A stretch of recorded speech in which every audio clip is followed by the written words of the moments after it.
Hey YouTube, Mark and Greg here with our weekly podcast talking about all things video games.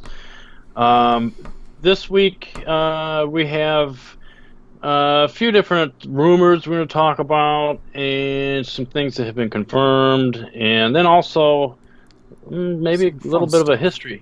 little history lesson. Yeah, yeah. So I'm going to let Greg take over here with the first set of rumors, Right. and we'll go ahead and discuss that. Somehow we have more Nintendo Switch news to talk about.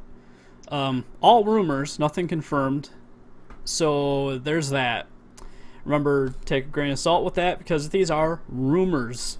People, Yeah, maybe don't take a block of salt. block of salt. Yeah. Yep. Just consume that sodium because the rumors are saying that the Switch will use 16 gig game cards at launch, have 4 gigs of RAM, and supposedly launch on March 17th, 2017. Now, I want to go backwards from here. I think the launch date, that sounds pretty good. Something just like 1717. Yeah. I mean, they're kind of, maybe in some cases, take an approach to the Dreamcast. I just kind of hope they last a little longer than 2 years. And the PlayStation but, 1. Yeah. It was 99. It wasn't 99, but it was 99. Yeah, well, Oh, see, 95. and the PS1 was pretty damn successful, so. Yeah.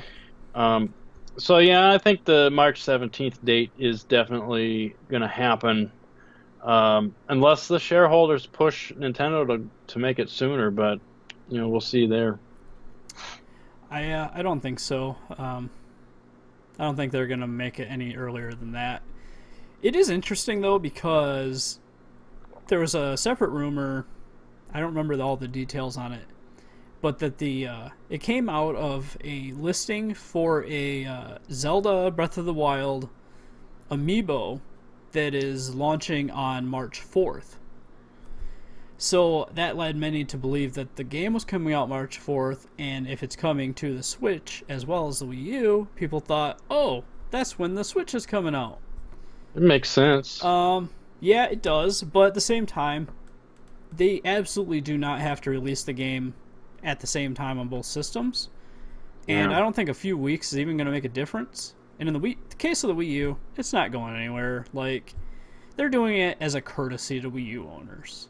Yeah, that's what they did to the GameCube when they With Twilight Princess. released Zelda. Yeah.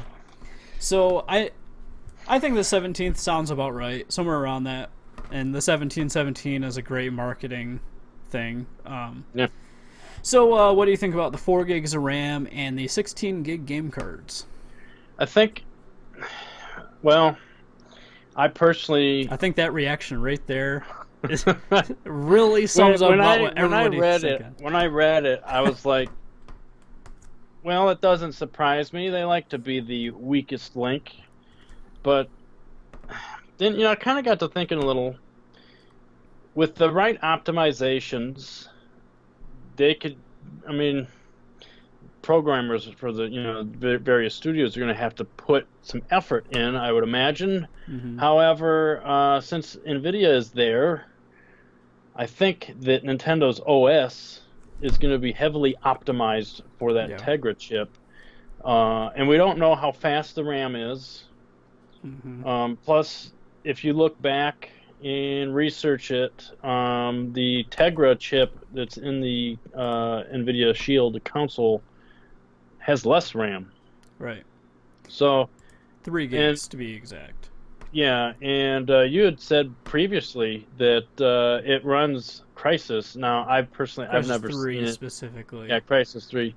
I've never seen it, so I don't know how good it looks in comparison. Well, but it's impressive either way. Here's the thing. Now, I haven't been able to compare it directly to the PC version maxed out. But I did see comparisons comparing the Shield console version of Crysis 3 to the Xbox 360 version of Crysis 3. And it far and away exceeded what the 360 was doing. Far and away. Well, that's good. Yeah, much better frame rate, more details and stuff. So there's that. And Crisis 3, I feel like I need to mention this really quick. Yeah, we understand it's kind of old now, but it's still looks super pretty damn demanding. good. It's super demanding. Like, if you have a computer that can run it at max, your computer is probably pretty good. It's decent for sure. So, there's a good chance that it's probably much better than the PS4 anyway. But Yeah. Now there is another thing too about that. Remember when Epic Games showed off the Unreal Engine 4 running on that Tegra console? Yeah. Or Shield console. Yep. And they had... It looked like a fighting game kind of thing. It's been a while since I've seen it, but it was pretty damn amazing looking.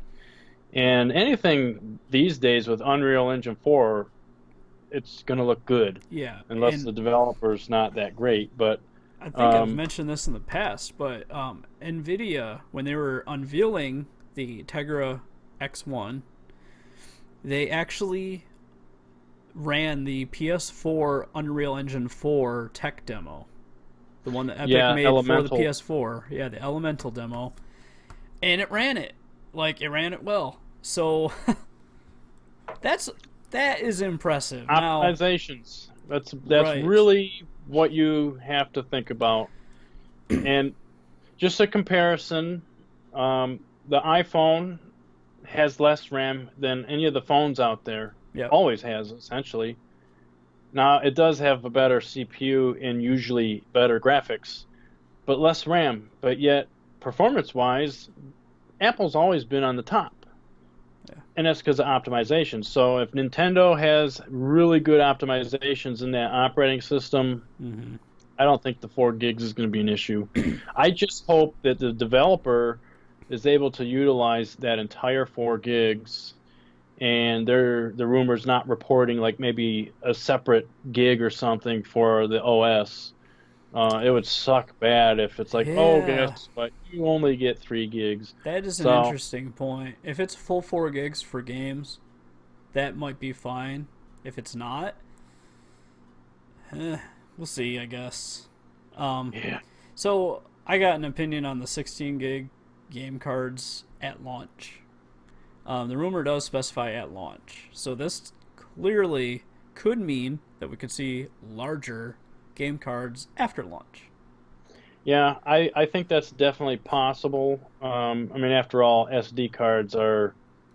I remember reading an article not too long ago, granted these cards will be through the roof, but they have terabyte cards coming. Yep. And they're more or less aimed at pros for, like, using high-end camera equipment. Mm-hmm. But just the fact that that little tiny chip, they can get a terabyte there, to me that shows that Nintendo should easily be able to get to 128 gigs. You know, I wouldn't go any higher than that. You do that, developers get sloppy. Although it is a little different, we don't know this, but it's possible if a developer needs, let's say, 20 gigs, They can buy it. you know, they might say, hey, we're going to have a game card that we're only having it this size, Yep. you know, custom size. And we don't really know that yet. But 16 gigs at first, I don't know. We'll see. Because I was kind of hoping that like Battlefield 1 and maybe the new Call of Duty would be out on launch for the system. And I don't think they're going to be... Well, I mean, they need to be more you're space probably than that. right. Yeah, you're probably right. Now, to close this topic up, I just want to point out something.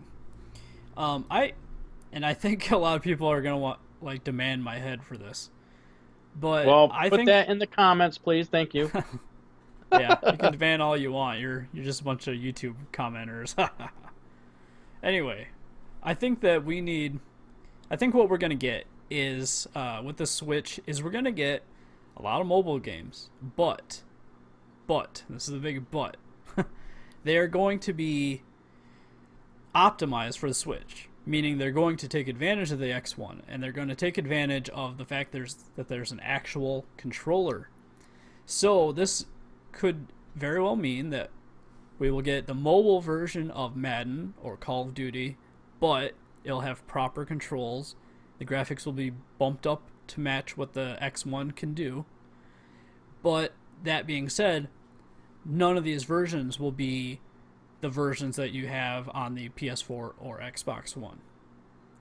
I really think that's what it's going to be, and it doesn't bother me yet, unless it turns into what you actually have on phones. Yeah, that's just puke. Now, Most of it. I gotta reiterate this too, is that when you think about phone games, what are the main problems? Controls, and a lot of the times hardware if you're an Android person. So if those two things are fixed, are phone games actually bad?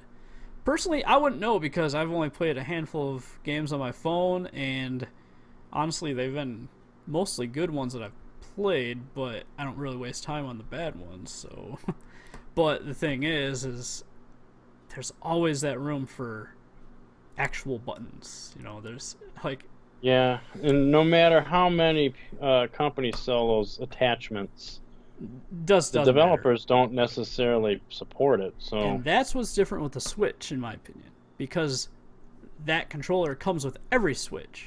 So when a mobile game makes its way to Switch, it has to work with that controller, because that's the standard, that's the default method. Unless Nintendo doesn't enforce that, but I can't see it. I cannot see it.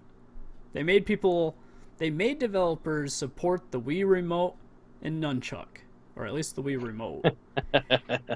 There's no way in hell they're gonna say, "Oh, you can just use the touch screen on the Switch tablet thing. That's fine. You don't need to use buttons." There's no way. I can see it being an option. Yeah, but definitely an option. But I think they're going to be required. I think honestly, one of the requirements will be, if you're not using the controller, you cannot have on-screen buttons. Yes. You know, on-screen controls are a no-no unless, like, you have your controller, you're using it, and you happen to need a few extra buttons that, you don't have. For extra functions and stuff. Yeah. Kind of like the Wii U gamepad, to be honest. Yeah, exactly. So, anyway. Which makes it one reason why that thing's so good. Well, see, now, I don't know if that was a snide comment or whatever, because it's good at times, but it's also not good. So, yeah, whatever. Take it how you want.